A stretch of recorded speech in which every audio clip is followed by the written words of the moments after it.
Well, I think I'm as ready as I'm ever going to be. So, welcome everybody to, let's call this Tips, Tricks and Traps of film photography. And let's be bold. Let's call it episode 1. Hi, my name is Sam Knight, and I have been listening to podcasts for almost constantly because I work on my own. And that gives me, I push a mower for a living, a mower and a hedge cutter, and that gives me a lot of time on my own with my ear defenders on, which luckily have a Bluetooth connection, and so I can just listen to podcasts for hours and hours and hours. And I've spent years listening to film photography podcasts, and I've caught up with all of the ones I've been listening to, because over the years I've listened to the whole of the FPP, I've listened to all of the Sunny 16, everyone's back catalogue, and I get really frustrated now when I've run out of podcasts. And so I thought, maybe there are other people like that just are obsessed with film podcasts, and so maybe it's about time I gave something back. Why should you listen to me talking about film photography? Well, I'm exactly like everyone else. I am actually recording this also on for YouTube. I've started a YouTube channel purely to show, to share this podcast. So that is at Analogue Life Photo, all one word. Currently it has 0 subscribers, and this video will be the first content, so I'll just put that out there. It's not to monetize it or anything like that, it's just so if people want to see things I'm talking about, they can, listen to it on this podcast. Please listen to it on this podcast, because that's the best place, I think.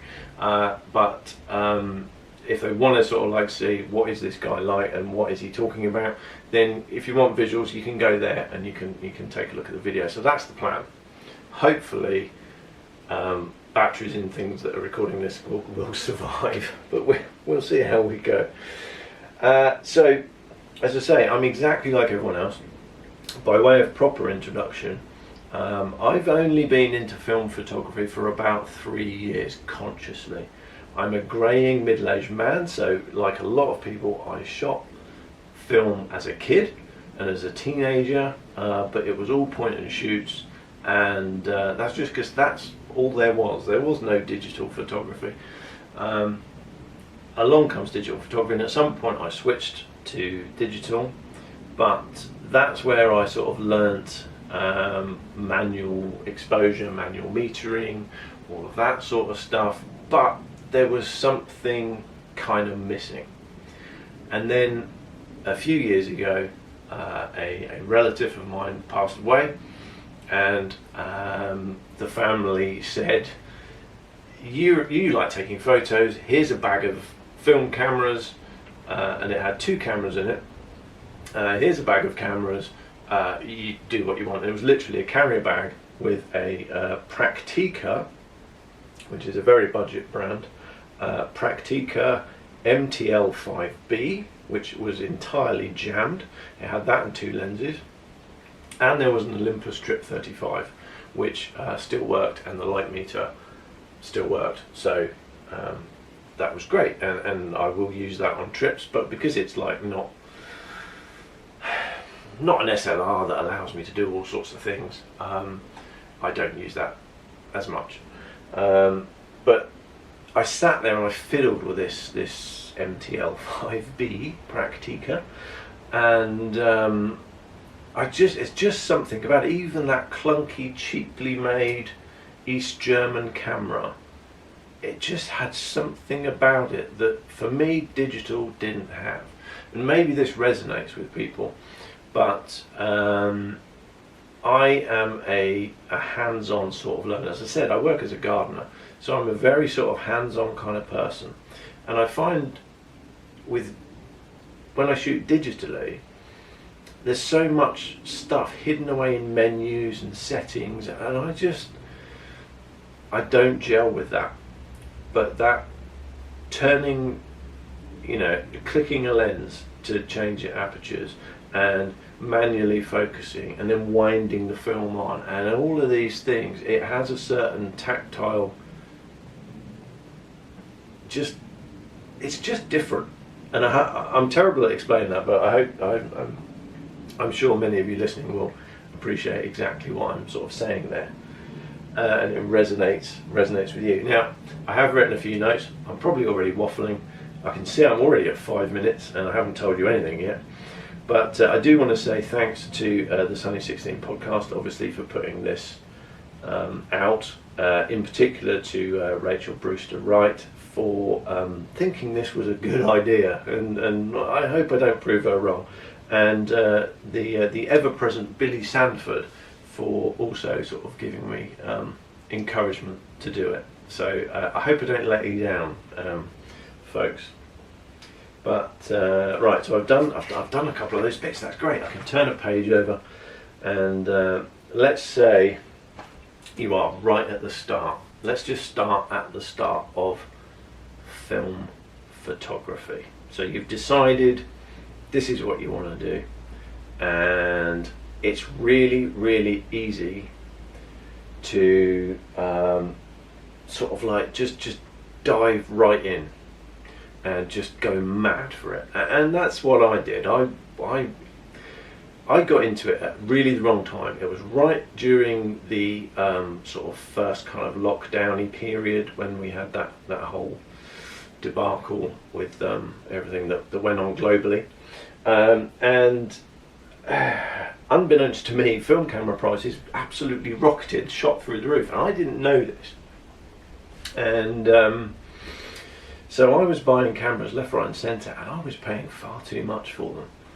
So the first thing I would say is get yourself a camera that's going to do everything you want to do. I would suggest an SLR, but that may not be your style, but I would suggest an SLR of a reliable manual nature, and reliability is always going to be an issue, because these cameras are getting so much older now, but you don't have to go mad for one of the best brands. I say that Praktica I got was jam solid, but I managed to get a replacement body to use with the lenses for sort of 20-25 quid, and you can still get them for 25-30 pounds. They're a bit clunky, but they do everything you need them to do, and the quality of the photos you get out, as long as the lens on the front of it is good, is exactly the same, because the camera is just a light tight box.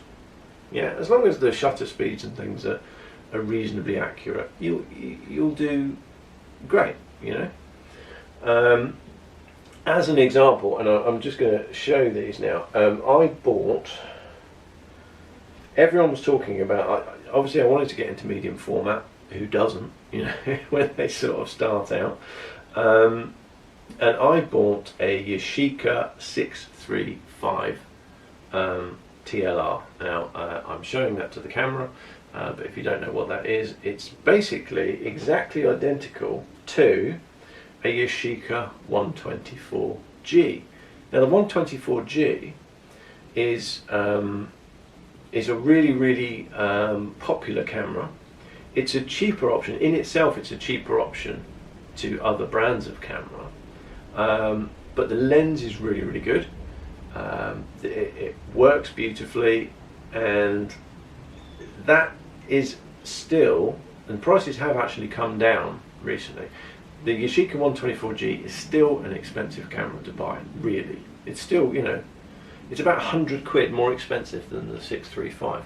The only difference is the 124 has a light meter in it, and you know, it winds on the film very slightly differently, but essentially it's the same camera. It has exactly the same lenses, so you know, there's you can save yourself money by being selective about where you get. The other thing, the other advantage to a 635 is that it takes 35mm film as well. So actually it makes it really great for portraits, because the way the film runs, it just happens to run vertically, and so when it's got 635 when it's got 35mm film in, or 135 film in it, it gives you a portrait lens really for the same focal length, and it's great, you know.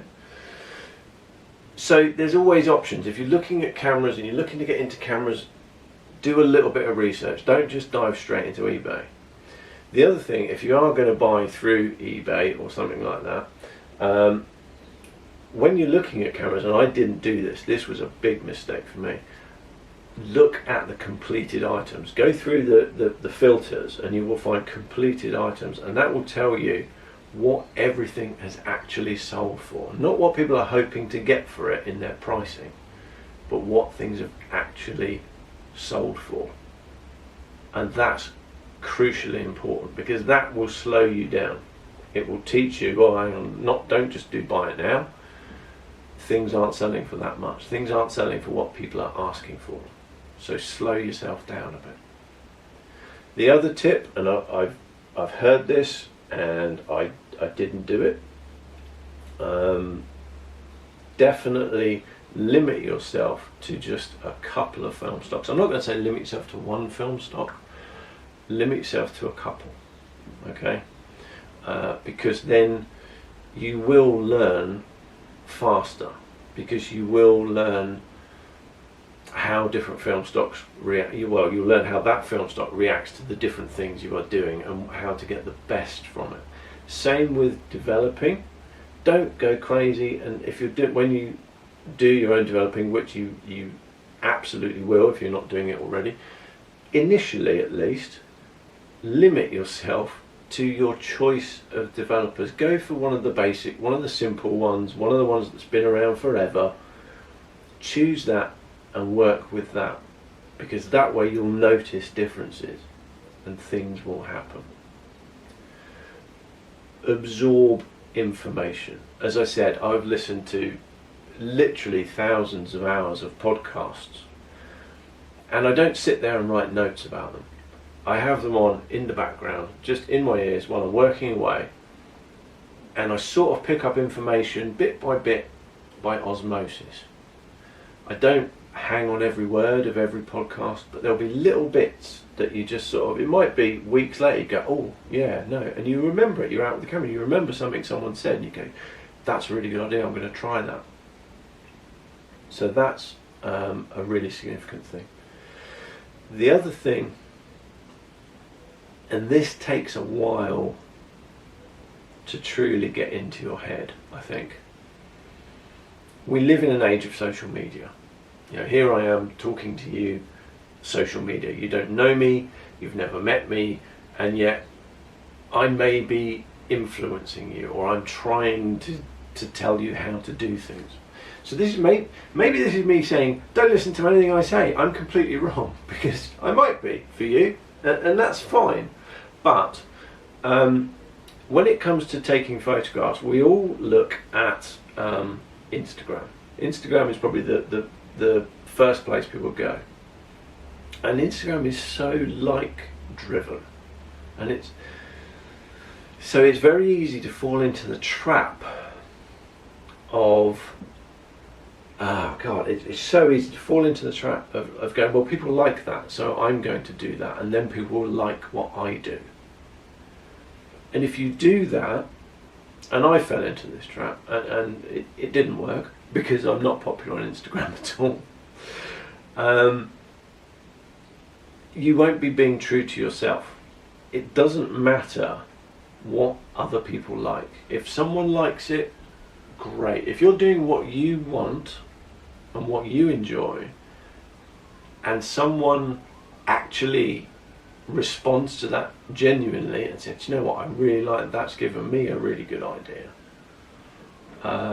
then that's the best feeling in the world. But just be aware, most of the time people just scroll, click like, scroll, click like. Your photograph might only get a split second of a view, and someone will just click the button and like it. So really, it doesn't mean anything. It doesn't mean anything. They've instantly forgotten about your photograph the minute they've clicked like, in most cases. Sometimes not, other times yes. try, excuse me, there's a siren going past. I'm trying to be as quiet as possible. I'm actually tucked in a little hut in the woods, which is the quietest place I've got. So be true to yourself. It has to be genuine. Whatever you want to shoot, it has to be genuine. And it's okay to not know what you want to shoot and to try different things and to get inspiration from all these places. We all get inspiration from other people. That's fine. Don't flat out copy other people, and don't worry about what's my style. You know, people always talk about what's my style. Don't worry about it. You're just starting. You're finding your feet. You know, we're all just trying stuff out. It's supposed to be fun, so let it be fun. To enjoy that journey. Oh God, I said journey. Oh, enjoy that journey. Oh God, that's horrible. Sorry. Just enjoy yourself. You know, don't get hung up on all sorts of things. Now I'm waffling like mad, and there's so many different elements to this. I could talk for hours about this, but I really want to limit myself. So I would say try looking at other people's work. If you're really into photos, there is a website called Flickr, which not many people use these days, or far less people use these days. But compared to Instagram, for photography and for seeing photography, it's far, far superior. For a start, you get a better quality of photo uploaded in terms of the size of the photo. You can, if you want a pixel peep, you can pinch and zoom and it will stay there. It doesn't just suddenly snap back, you know. You can search through groups, you can join groups, you can have discussions with people. People can leave actual sensible comments. So I would recommend Flickr.